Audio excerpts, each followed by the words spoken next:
আমি তন্ময় খাজাঞ্চি চলে এসেছি একটা নতুন ভিডিও নিয়ে। ভিডিওটা হলো পড়াশোনার প্রথম পার্ট। তাহলে আমরা প্রথম পার্টে কি শিখব?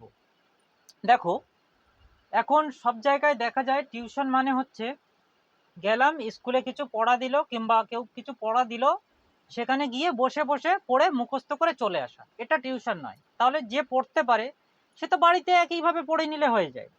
তাহলে কি পড়তে যাওয়ার উদ্দেশ্যটা কি? কিছু শেখা। তাহলে আমরা বুঝতে হবে যে আমরা কিভাবে শিখবো, শেখা জিনিসটা কি, আমরা কিভাবে শিখলে আমরা সবকিছু সলভ করতে পারবো, সমস্যা সলভ করতে পারবো, এটাই আমাদের শিখতে হবে। শুধু বই পড়লাম, মুখস্থ করলাম, চলে এলাম, তাহলে তো সেটা বাড়ি বসেও করা যায়, তার জন্য টিউশন যাওয়ার কোনো প্রয়োজন হয় না আমি মনে করি। তাহলে দেখো, শিখতে হয় কিভাবে, আমরা কিভাবে শেখাবো সেটা হচ্ছে নির্ভর করে টিচারের উপরে যে কিভাবে শেখাতে হয়। তাহলে দেখো, আমরা আজকে শুরু করছি তাহলে প্রথম পার্ট। তাহলে প্রথম পার্ট মানে শুরু আমরা কোথা দিয়ে করব, পড়াশুনো যে আমরা শুরু করব, কোথা দিয়ে শুরু করব, কিভাবে শুরু করব। তাহলে আমরা এখানে দেখতে পাচ্ছি যে বাংলা, ইংলিশ আর গণিত, এই তিনটে বিষয় আছে। মূল বিষয় হলো আমাদের এই তিনটে। তাহলে দেখো, আমাদের শেখার বিষয় হচ্ছে এই মূল জিনিসটা হচ্ছে, শেখার বিষয় হচ্ছে এই মূল বিষয় হচ্ছে এই তিনটে বিষয় আমরা শিখবো। কিভাবে শিখতে হয়, প্রথম আমরা ধাপে ধাপে একের পর এক শিখবো, ধাপে ধাপে কিভাবে শিখবো এবার লক্ষ্য করো, তাহলে তোমরা বুঝতে পারবে। দেখো, তাহলে বাংলা, আমরা বাংলায় প্রথম কি শিখব? অক্ষর বা বর্ণ। তাহলে অক্ষর বা বর্ণ কেন শিখব? তাহলে দেখো, অক্ষর বা বর্ণ আমরা লক্ষ্য করি যে যারা অনেক বড় বড় ক্লাসে পড়ে, মানে 5, 6, 7, 8, 9, 10-এ পড়ে, তারা বর্ণ সম্পর্কে আদৌ কিছু জানে না। বর্ণ সম্পর্কে আদৌ কিছু জানে না। কেন বলছি? বাড়িতে যদি আশেপাশে ছেলে মেয়ে থাকে, লক্ষ্য করবেন যে অক্ষর লিখতে গেলে অক্ষর কিভাবে লিখতে হয় তার নিয়ম আছে, সবকিছু নিয়ম আছে, সিস্টেম আছে, সেই অনুযায়ী শিখতে হয়, না হলে ভুল হয়। আমি পরে বুঝাচ্ছি, এটা পরের দিন বুঝিয়ে দেবো, আস্তে আস্তে তোমরা দেখলে বুঝতে পারবে যে সমস্যাটা কি, কথাটা কি আমি ঠিক বলছি না ভুল বলছি, আমি প্রমাণ করে দেবো। এটা হচ্ছে সবাই, আমি যে কথাটা বলছি 100% সঠিক কথা বলছি। তাহলে লক্ষ্য করো, তোমরা বুঝতে পারবে। কথা না বাড়িয়ে আমি চলে আসি মূল ভিডিওতে। তাহলে কি বলছি, এখানে হচ্ছে বাংলা, এখানে ইংলিশ, এখানে গণিত। আমাদের এই মূল বিষয় হচ্ছে তিনটে জিনিস আমরা পাশাপাশি শিখবো, তাহলে বুঝতে পারবো যে কিভাবে কি হচ্ছে। তাহলে দেখো, আমরা প্রথমে বলছি বর্ণ বা অক্ষর। তাহলে বর্ণ বা অক্ষর, এই বর্ণ বা অক্ষর আমরা এটাকে বাংলায় বলছি বর্ণ বা অক্ষর। এইটাকে যদি আমরা ইংরেজিতে বলি তাহলে আমরা কি বলবো? এই বর্ণ বা অক্ষরকে আমরা ইংরেজিতে কি বলবো? লেটার। ঠিক আছে? তাহলে আমরা ইংরেজি লিখতে বা পড়তে গেলে আমরা লেটার ছাড়া ইংরেজি লেখা বা পড়া কিছুই করতে পারবো না। তাহলে ঠিক সেই রকম ভাবে আমরা যে এই গণিত বিষয়টা জানতে গেলে আগে জানতে হবে অঙ্ক কি। আমি লক্ষ্য করেছি যে প্রত্যেকটা বাচ্চাকে যদি বলা হয় অঙ্ক কি, অঙ্ক কটা, প্রত্যেকটা বাচ্চা একই উত্তর দেয়, অঙ্ক হলো 4টে, যোগ বিয়োগ গুণ ভাগ। তাহলে দেখো, এখানেই সব থেকে বড় সমস্যা তৈরি হয় এই জায়গাগুলোতে। অঙ্ক কি, আমরা তাহলে আগে লিখে নিই অঙ্কটা কি।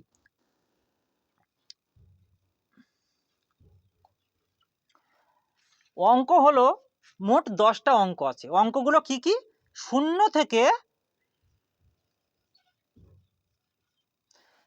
থেকে 9 পর্যন্ত। এই 0 থেকে 9 পর্যন্ত এই 10টা হচ্ছে মোট অঙ্ক আছে। ঠিক সেই রকম ভাবে এই অঙ্ক ছাড়া আমরা অঙ্কের কোনো কিছু আমরা করতে পারবো না, শুধুমাত্র যদি অঙ্কটা কি না জানি। আমরা যে সংখ্যাগুলো লিখি, সংখ্যা লিখতে গেলে আগে প্রয়োজন অঙ্ক। অঙ্ক ছাড়া কখনো সংখ্যা লেখা সম্ভব নয়। আমি পরে আসছি বিষয়টাতে, জিনিসটাকে পয়েন্টটা নোট করো যে অঙ্ক ছাড়া কখনো সংখ্যা লেখা সম্ভব নয়। ঠিক আছে? তারপরে চলে আসছি ঠিক লেটারে। তাহলে কি ইংরেজিতে আমরা লেটার বলছি, লেটার ছাড়া আমরা কিছু লিখতে পারি না। এই লেটারগুলো কি, লেটারগুলো কোনগুলো আমরা ব্যবহার করি ইংরেজিতে লেখার সময়? এ থেকে জেড পর্যন্ত লেটারগুলোকে আমরা ব্যবহার করে ইংরেজিতে কোনো কিছু লিখি বা পড়ি। তাহলে এইরকম ইংরেজিতে কটা লেটার আছে? ইংরেজিতে হচ্ছে 26টা লেটার আছে। ইংরেজিতে লেটার আছে মোট 26টা। আর এই অঙ্ক আছে মোট 10টা অঙ্ক আছে, মোট হচ্ছে 10টা অঙ্ক আছে। 0 থেকে 9 পর্যন্ত গুনলে দেখবে 10টা অঙ্ক আছে। আমি গুনে দেখাচ্ছি, দেখো 0 1 2 3 4 5 6 7 8 9, তাহলে কত হলো 10 গিরু পর্যন্ত। তার মানে কি অঙ্ক এই 0 থেকে যদি আমরা 9 পর্যন্ত কাউন্ট করি তাহলে মোট হচ্ছে 10টা ঘর হবে। তাহলে কি এই 0 থেকে 9 পর্যন্ত মোট 10টা অঙ্ক আমরা পেলাম। ঠিক সেরকম এ থেকে জেড পর্যন্ত যদি আমরা পড়ে যাই তাহলে পাবো হচ্ছে 26টা লেটার পাবো। ঠিক সেরকম ভাবে আমরা বাংলাতে আসি, তাহলে বাংলাতে যদি আমরা বলছিলাম বর্ণ বা অক্ষর, তাহলে বাংলায় যাকে বর্ণ বা অক্ষর বলছি, ইংরেজিতে তাকে লেটার বলছি। তাহলে লেটার ছাড়া আমরা কোনো কিছু লিখতে পারি না, বাংলায় হচ্ছে বর্ণ ছাড়া কিছু লিখতে পারি না, অঙ্কে হচ্ছে এই গণিতে আমরা কি অঙ্ক ছাড়া কোনো কিছু করতে পারি না বা লিখতে পারি না। ঠিক আছে, তাহলে দেখো এইবার হচ্ছে আমরা শিখছি কি বর্ণ। তাহলে বর্ণগুলো কি কি? অ থেকে চন্দ্রবিন্দু পর্যন্ত প্রত্যেকেই কিন্তু বর্ণ, অ থেকে চন্দ্রবিন্দু পর্যন্ত এরা সবাই কিন্তু বর্ণ। এবার দেখো এইখানে মোট হচ্ছে এই বর্ণ আছে অ থেকে চন্দ্রবিন্দু পর্যন্ত লিখি, তাহলে মোট হচ্ছে 52টা বর্ণ আমরা পাবো, আমাদের লিখতে হবে। তাহলে এই বর্ণগুলো আবার দুই প্রকার, একটা হচ্ছে স্বরবর্ণ আর একটা হচ্ছে ব্যঞ্জন বর্ণ। আমি তার আগে শিখবো কি বর্ণ মোট কটা। বর্ণ মোট হচ্ছে 52টা, অ থেকে চন্দ্রবিন্দু পর্যন্ত প্রত্যেকেই বর্ণ। অও যেমন বর্ণ, কও তেমন বর্ণ, ও যেমন একটা বর্ণ, চন্দ্রবিন্দু একটা বর্ণ। তাহলে কি আমরা অ থেকে চন্দ্রবিন্দু পর্যন্ত প্রত্যেকেই একটা একটা আলাদা আলাদা বর্ণ। তাহলে আমরা বর্ণকে আমরা বুঝলাম। তাহলে লেটার এ থেকে জেড পর্যন্ত সবাই লেটার। তাহলে লেটার আবার দুই ভাগে ভাগ করা হয়। লেটার গুলো কি কি? লেটার হলো আমরা এখানে বলছিলাম লেটার, তাহলে লেটার হচ্ছে দুই ভাগে ভাগ করা হয়, একটা হচ্ছে ভাওয়েল আর একটা হচ্ছে কনসোনেন্ট। ভাওয়েল হচ্ছে মোট 5টা, এ ই আই ও ইউ 5টা হচ্ছে ভাওয়েল, আর বাকি 21টা হচ্ছে কনসোনেন্ট। এই কনসোনেন্টের মধ্যে আবার আমরা শিখবো কি কনসোনেন্টের মধ্যে কিছু আছে ওয়ার্ড, কিছু লেটার আছে যেগুলো ভাওয়েল ছাড়া আমাদের কোনো কিছু উচ্চারণ করা সম্ভব নয়, কোনো ওয়ার্ড লেখা সম্ভব নয়। কিন্তু এমন কিছু ওয়ার্ড আছে যেগুলো ভাওয়েল ছাড়া হয়, অর্থাৎ এই কনসোনেন্ট কখনো কখনো ভাওয়েলের কাজ করে। এইরকম দুটো লেটার আছে, সেই লেটার দুটো হলো ডাব্লিউ আর হচ্ছে ওয়াই। এরা ভাওয়েলের কাজ অনেক সময় ভাওয়েলের কাজ করে দেয়, সেই জন্য একে বলা হয় সেমি ভাওয়েল। যাই হোক আমি এটাতে এখন যাব না, এটা আমি পরে শিখবো। যাই হোক আমি যেটা শেখাচ্ছিলাম সেটাই ফিরে আসি। তাহলে আমরা এখানে এগুলো শিখলাম। তাহলে এরপরে আবার এর পরের পার্ট কি শিখবো? তাহলে এই পার্টটা দেখো একটার সঙ্গে একটা রিলেটেড। তাহলে আমার প্রথম কোন জিনিসটা শিখতে হচ্ছে? বর্ণ। ইংরেজিতে আমার লেটার শিখতে হচ্ছে, আর গণিতে হচ্ছে আমার অঙ্কটা শিখতে হচ্ছে। তাহলে এইগুলো ছাড়া কোনো কিছু করা সম্ভব নয়, আগে এইটা বুঝতে হবে। তাহলে এই জিনিসগুলোকে আগে খুব ভালোভাবে পুঙ্খানুপুঙ্খভাবে বুঝতে হবে। তাহলে দেখো আমরা মোটামুটি বর্ণ কি বুঝলাম, লেটার কি বুঝলাম, অঙ্ক কি বুঝলাম, অঙ্ক কাকে বলে, অঙ্ক কটা অঙ্ক আছে আমরা সব বুঝলাম। এইবার দেখো আমি একটা জিনিস তোমাদের বোঝানোর জন্য দেখো দেখাচ্ছি। এবার আমরা 2-এ আসবো হচ্ছে বর্ণমালা। তাহলে বর্ণমালা কি এরপরে শিখবো। তাহলে এই বর্ণমালাকে ইংরেজিতে কি বলে সেটা আগে আমরা দেখি। তাহলে বর্ণমালা আমরা বাংলায় যাকে বর্ণমালা বলবো, ইংরেজিতে তাকে আমরা বলবো অ্যালফাবেট।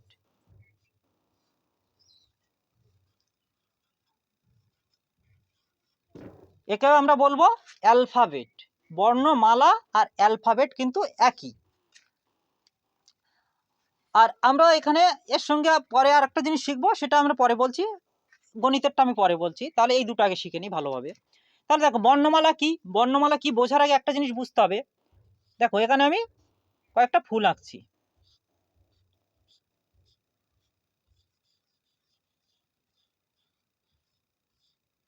একটা ফুল,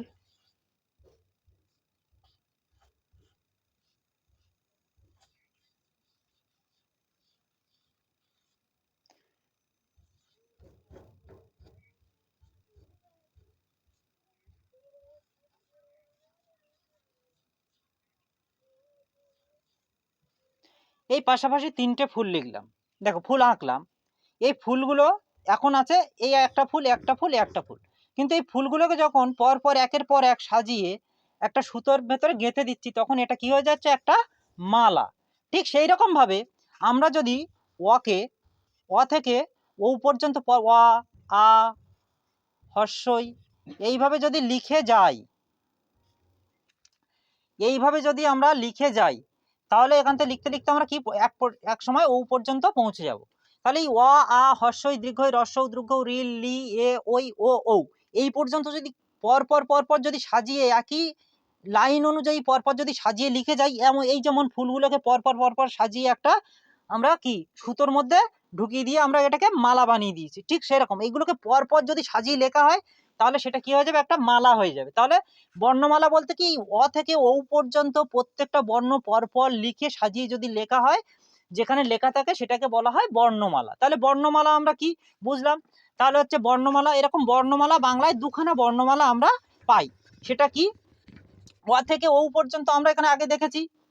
দেখো এখানে আগে লিখেছি অ থেকে ও চন্দ্রবিন্দু পর্যন্ত সব বর্ণ। এবার দেখো অ থেকে ও পর্যন্ত একটা বর্ণমালা, আর ক থেকে চন্দ্রবিন্দু পর্যন্ত আর একটা বর্ণমালা। এই ক থেকে ক খ করে লিখে গেলে আমরা চন্দ্রবিন্দু পর্যন্ত একটা বর্ণমালা পাবো। তাহলে এটা হচ্ছে স্বরবর্ণমালা, এটা হচ্ছে ব্যঞ্জন বর্ণমালা। তাহলে আমরা মোটামুটি এখানে তাহলে কি স্বরবর্ণমালায় কটা বর্ণ থাকে? এই দেখো এখানে 12টা বর্ণ থাকে, এখানে 12টা বর্ণ থাকে, আর এখানে হচ্ছে 40টা বর্ণ থাকে। তাহলে আমরা এবার 12 আর 40 যদি যোগ করি কত হয়? 12 + 40, তাহলে হচ্ছে টোটালে হচ্ছে এই 52টা বর্ণ থাকে। তাহলে আমরা বলেছিলাম বর্ণ 52টা, তার মধ্যে স্বরবর্ণ 12টা আর ব্যঞ্জন বর্ণ 40টা। ক্লিয়ার? তোমরা বুঝতে পেরেছো? তাহলে দেখো আমরা কিভাবে তাহলে বর্ণ শিখলাম।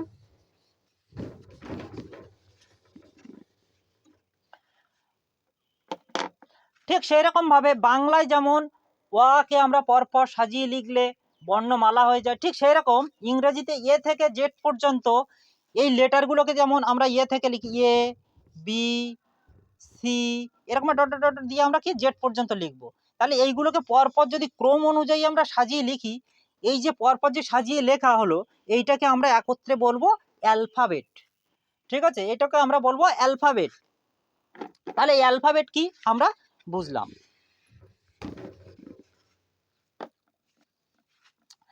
তারপরে আমরা আসছি এখানে সংখ্যা। এবার অঙ্ক আর সংখ্যা কি, দেখো এবার এটা আমরা অ্যালফাবেটটা বুঝলাম, বর্ণমালাটা বুঝলাম। এবার বর্ণ কি কাজে ব্যবহার হয় সেটাগুলো আমরা পরে বলছি। তাহলে দেখো এখানে আমরা বলছি সংখ্যা।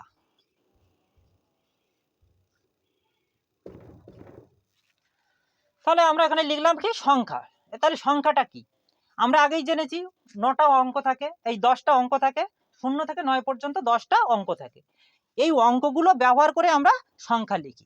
তাহলে দেখো আমরা বুঝলাম যে কি, দেখো 0, 1, 2, 3, 4, 5, 6, 7, 8, 9, এইগুলো সব অঙ্ক।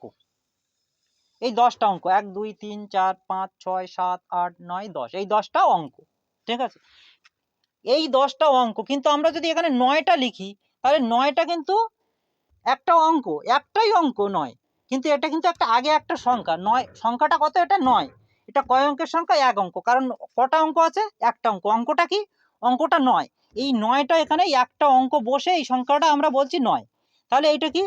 এটা হচ্ছে 1 অঙ্কের সংখ্যা। কিন্তু এখানে যদি আমরা লিখতাম 9, 1, তাহলে এই দুটো মিলে কত বলতাম? 91 বলতাম। তাহলে আমরা এটাকে বলতাম, তাহলে দেখো আমরা বলছিলাম কি, লিখলাম কি 9 আর 1, তাহলে এটা হচ্ছে একটা সংখ্যা, 91টা হলো একটা সংখ্যা। সংখ্যাটা কটা অঙ্ক আছে এখানে দেখো, এগুলো সব অঙ্ক। তাহলে এখান থেকে আমরা কোন অঙ্কটা নিয়েছি? 9 একটা অঙ্ক নিয়েছি আর 1 একটা অঙ্ক নিয়েছি। তাহলে এই দুটো অঙ্ক পাশাপাশি বসে একটা সংখ্যা তৈরি হয়েছে। ঠিক এইরকম ভাবে যদি আমরা একাধিক অঙ্ক পরপর পাশাপাশি বসাই, একটা অঙ্ক বসালেও সেটা সংখ্যা হবে, দুটো অঙ্ক বসালেও সংখ্যা হবে, তিনটে বসালেও সংখ্যা হবে। আমরা যত খুশি ততগুলো বসিয়ে পরপর বসিয়ে দিলেও একটাই সংখ্যা হবে। তাহলে আমরা যদি এখানে লিখি 2, 5, 3, 7, তাহলে এটাও একটা কিন্তু সংখ্যা। কিন্তু অঙ্ক এখানে কটা আছে দেখো, একটা, দুটো, তিনটে, চারটে অঙ্ক আছে, মানে এটা হচ্ছে 4 অঙ্কের সংখ্যা। এখানে দুটো অঙ্ক দিয়ে সংখ্যাটা আমরা তৈরি করেছি। তাহলে কত হয়েছে এখানে? 91। 9, 10, 1, 91। তাহলে এখানে আমরা অঙ্ক ব্যবহার করেছি, দুটো অঙ্ক ব্যবহার করেছি, সেই জন্য এটা হচ্ছে 2 অঙ্কের সংখ্যা। সংখ্যাটা কিন্তু একটা, সংখ্যাটা একটা 91, কিন্তু হচ্ছে এখানে অঙ্ক আছে দুটো, 9 এবং 1। তাহলে আশা করি বুঝতে পেরেছো যে অঙ্ক কি আর সংখ্যা কি। তাহলে সংখ্যা কি? এক বা একাধিক অঙ্ক যখন পাশাপাশি বসে একসঙ্গে একটা সংখ্যা তৈরি করে বা তৈরি হয় বা গঠিত হয়। তাহলে দেখো আমরা বললাম, তাহলে এবার আমরা কি, আমরা এখানে দেখতে পাচ্ছি অঙ্ক মোট হচ্ছে 10টা, কিন্তু এরকম সংখ্যা নির্দিষ্ট কোনো সংখ্যা হয় না। কেন সংখ্যা হয় না? দেখো, আমি এই 1 লিখলাম, তাহলে এটা 1 অঙ্কের সংখ্যা। আমি লিখলাম 21, এটা হচ্ছে 2 অঙ্কের সংখ্যা। আমি যদি এখানে লিখি 2 5 7 1 3, এটা হচ্ছে 5 অঙ্কের সংখ্যা। 1 2 3 4 5, এটা তাহলে 5 অঙ্কের সংখ্যা। ঠিক এইভাবে যদি আমরা একটানা যদি লিখতে থাকি অঙ্কগুলো, আমরা যদি কোথাও ফাঁকা না দিই কিংবা কমা না দিই, তাহলে একটাই সংখ্যা কিন্তু চলতে থাকবে। দেখো 2 5 7 1, এটা এই অবধি যখন লিখলাম এটা 4 অঙ্কের সংখ্যা। এর পেছনে যখন একটা বসিয়ে দিলাম এটা 5 অঙ্কের হয়ে গেল। এটা হচ্ছে এর পেছনে আরেকটা দিলাম, এটা 6 অঙ্কের সংখ্যা হয়ে গেল। তাহলে এইভাবে যদি আমরা অঙ্ক পরপর পেছন পেছন পেছন পেছন লিখতে লিখতে যাই, 0 7 5 2 3 8 7 9 0 1 3, দেখো এইভাবে আমরা যদি কন্টিনিউ লিখতে থাকি, তাহলে শেষ হবে না, অঙ্ক লেখা শেষ হবে না, কিন্তু সংখ্যা কিন্তু একটাই সংখ্যা কিন্তু লেখা চলতে থাকবে। তাহলে সবচেয়ে বড় সংখ্যা বলে কিছু হয় না। আমাদের মনে রাখতে হবে যে সংখ্যা সব থেকে বড় সংখ্যা বলে কখনো কিছু হয় না, মানে সংখ্যার কোনো শেষ নেই।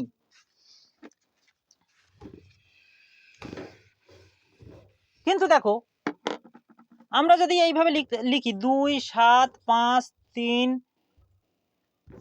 8 9 0 এ অবধি লিখলাম, তাহলে এটা কিন্তু একটা সংখ্যা হলো। কয় অঙ্কের? 1 2 3 4 5 6 7 অঙ্কের সংখ্যা। এবার এখানে ফাঁকা দিয়ে আমি লিখছি 7 5 2 3 4 5 3 5, তাহলে এটা কয় অঙ্কের সংখ্যা হলো? এটাও 5 অঙ্কের সংখ্যা হলো। কিন্তু আমি যদি এইটাকে যদি আলাদা করে না লিখি, এরকম আলাদা না লিখে, এরকম পরপর এরকম ফাঁকা দিয়ে আলাদা করে না লিখে, কিংবা এরকম কমা দিয়ে যদি আলাদা না করে, এখানে যদি মাঝখানে যদি আমি এখানে একটা সংখ্যা বসিয়ে দিই, তাহলে এটা টোটাল কিন্তু একটা সংখ্যা হয়ে যাবে। তাহলে সংখ্যাটা, অঙ্কটা বেড়ে গেল, কিন্তু সংখ্যা কিন্তু একটাই হয়ে গেল। তাহলে বুঝতে পেরেছো তোমরা যে সংখ্যা কি, অঙ্ক কাকে বলে, সংখ্যা কি। তাহলে দেখো, সংখ্যা এই জন্যই হচ্ছে, সংখ্যা সর্বাধিক বড় সংখ্যা বলে কিছু হয় না। আমি যদি এখান দিয়ে লেখা শুরু করি, আমি যদি কোথাও ফাঁকা না দিই কিংবা কমা না দিই, আমি এখান দিয়ে যদি লেখা শুরু করি, সারা জীবন যদি এই একটা অঙ্কের পেছনে আরেকটা অঙ্ক, যদি একটা অঙ্কের পেছনে আরেকটা অঙ্ক যদি লিখে যাই, এইভাবে একের পর এক অঙ্ক যদি আমি লিখে যেতে থাকি, তাহলে কি হবে? সেটা কিন্তু একটাই সংখ্যা লেখা চলতে থাকবে। ঠিক আছে? তাহলে আমি যতদিন লিখে যাব পরপর পরপর যদি না থামি, তত সময় কিন্তু এখানে একটাই সংখ্যা লেখা চলবে। তাহলে সবচেয়ে বড় সংখ্যা, তাহলে সংখ্যা লেখা কোনোদিন শেষ হবে না, একটা সংখ্যা লেখা কোনোদিন শেষ হবে না, যত সময় না থামা হবে। তাহলে এই জন্য বলা হচ্ছে সব থেকে বড় সংখ্যা বলে কিছু হয় না। দেখো, তাহলে আজকে আমরা বুঝলাম অঙ্ক কি, সংখ্যা কি, লেটার কি, অ্যালফাবেট কি, বর্ণ কি, বর্ণমালা কি। তাহলে এইগুলো পরপর দেখো, সবার সঙ্গে কিন্তু সবাই রিলেটেড। ঠিক একইভাবে পরের দিন আমরা, এবার পরের দিনের বিষয়টা হলো আমাদের শেখার বিষয় পরের দিন, যে আমরা এই বর্ণ বা অক্ষরকে কিভাবে ব্যবহার করি, এই লেটারকে আমরা কিভাবে ব্যবহার করি, এবং এর যে ভাগগুলো আছে পরের দিন আমরা আস্তে আস্তে শিখবো। পার্ট পার্ট শিখতে হবে, না শিখলে বুঝতে অসুবিধা হবে।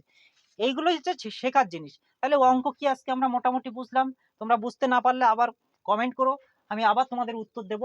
তাহলে দেখো, আগে যদি বুঝতে কারোর অসুবিধা হয় কমেন্টে জানাবে, আমি অবশ্যই তোমাদেরকে আবার দেখিয়ে দেব, বুঝিয়ে দেব যদি কারোর অসুবিধা হয়।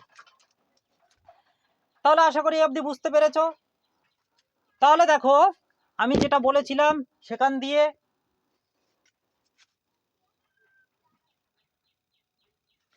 দেখো, পরের দিন আমাদের শেখার বিষয় তাহলে কি হলো, যে বর্ণ আমরা কিভাবে ব্যবহার করি, বর্ণগুলোর যে বিভিন্ন ভাগ আছে সেগুলোকে আমরা শিখবো। এই হচ্ছে, এগুলোকে আমরা শিখবো। লেটার কিভাবে ব্যবহার করা হয়, কোন লেটার কোথায় বসে, কিভাবে ব্যবহার করতে হয়, এই সংখ্যা কিভাবে আমরা ব্যবহার করি, সংখ্যাগুলো কিভাবে আমরা চিনবো, কি সংখ্যা কি না সংখ্যা, কোনগুলোকে কি বলে, আমরা শিখবো। এগুলো শিখতে হবে পরপর, এর অনেক পার্ট আছে, আস্তে আস্তে আস্তে এগুলো ছোটবেলা দিয়ে শিখতে হয়। এগুলো অ্যাকচুয়ালি ছোটবেলা দিয়ে না শিখলে পরবর্তীকালে কোনো অঙ্ক বোঝা যায় না কিংবা অঙ্ক শেখা যায় না। তাহলে সঠিকভাবে শিখতে গেলে আমাদের এইভাবে কিন্তু আস্তে আস্তে শিখতে হবে। এটা কোনো কঠিন জিনিস নয়, তোমরা দেখলেও অবশ্যই বুঝতে পারছো এটা কোনো কঠিন জিনিস নয়, কিন্তু এইভাবে শিখতে হবে। শেখার নিয়ম আছে, পদ্ধতি আছে, সিস্টেম আছে। সিস্টেম অনুযায়ী না শিখলে বা এই পদ্ধতি অনুযায়ী যদি আমরা না শিখি, তাহলে আমরা সঠিকভাবে এগোতে পারবো না, আমাদের পরবর্তী জিনিসগুলো বুঝতে অসুবিধা হবে। সেই জন্য আমরা বলছি যে পার্ট পার্ট দেখো, এরপরে যে পার্টটা দেখানো হবে বা শেখানো হবে সেটা থেকে আজকে সামান্য ধারণা দিয়ে রাখি, পরের দিন আমরা কি শিখবো।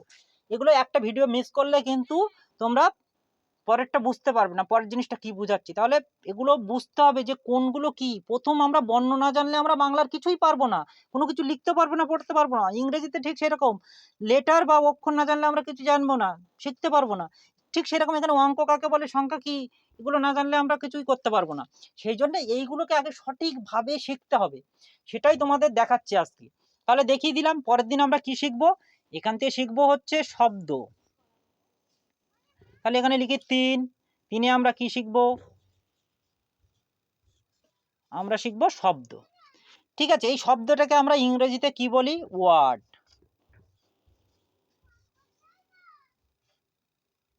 আমরা এই শব্দকে বলি ওয়ার্ড। তারপরে আমরা বাংলা এখানে চলে আসি, বাংলায় যাকে আমরা বাক্য বলি, ইংরেজিটাকে আমরা কি বলি, ইংরেজিতে তাকে বলি সেন্টেন্স।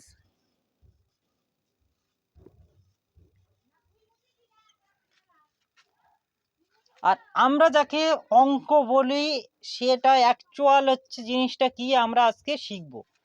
আজকে না, পরের দিন এই জিনিসটা শেখাবো। আজকে এই জিনিসটা শুধু শিখে রাখো, সমস্যা সমাধান।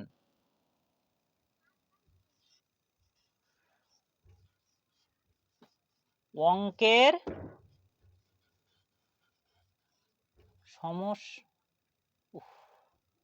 ভুল লিখলাম, সমস্যা সমাধান। আমরা যেগুলো অঙ্ক বলি এগুলো অ্যাকচুয়ালি অঙ্কের সমস্যার সমাধান। তাহলে দেখো, আমরা এই জিনিসগুলো পরের দিন আলোচনা করব। এই জিনিসগুলো, এইগুলো না শিখলে এগুলো শেখা সম্ভব নয়, এইগুলো না শিখলে এগুলো শেখা সম্ভব নয়। সেই জন্য আগে এই জিনিসটাকে ভালোভাবে বুঝতে হবে, শিখতে হবে, তারপরে আমরা এটা শিখতে বা বুঝতে পারবো। তাহলে দেখো, এইবার আমরা পরের দিন আসবো। দেখো আজকে কয়েকটা জিনিস, আরো কয়েকটা জিনিস হচ্ছে তোমাদের ধারণা দিয়ে রাখি, আমরা কেন এই বর্ণগুলোকে আমরা সঠিকভাবে আমরা মানে শিখতে না পারলে আমাদের কি কি অসুবিধা হয়। দেখো, বর্ণ তো সবাই লেখে, আমি হরফ করে বলছি যে যারা এখানে 5, 6, 7, 8, 9, 10-এও যারা পড়ে, মানে অধিকাংশ ম্যাক্সিমাম ছেলে মেয়ে, অধিকাংশ মানে ম্যাক্সিমাম ছেলে মেয়ে বর্ণ সম্পর্কে তাদের কোনো আইডিয়া নেই, কোনো ধারণা নেই।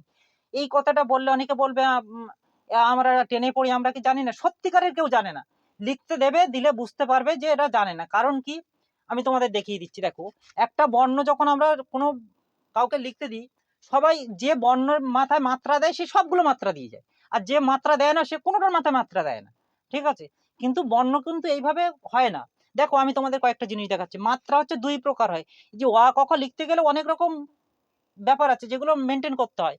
মাত্রা হচ্ছে 3 রকম মাত্রা আছে, একটা হচ্ছে পূর্ণ মাত্রা, একটা অর্ধমাত্রা, একটা মাত্রাহীন।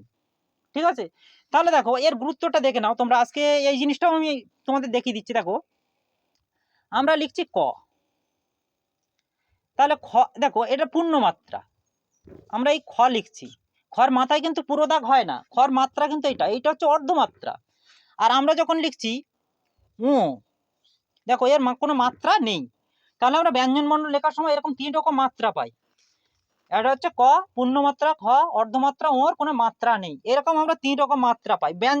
ঠিক স্বরবর্ণ লেখার সময় আমরা এরকম দুই ধরনের মাত্রার পাই। একটা হচ্ছে পূর্ণমাত্রা যুক্ত বর্ণ, সেটা হলো অ আ, এইভাবে আমরা কিছু পূর্ণমাত্রা, আর কিছু বর্ণ আছে যেগুলোর মাত্রা নেই এ।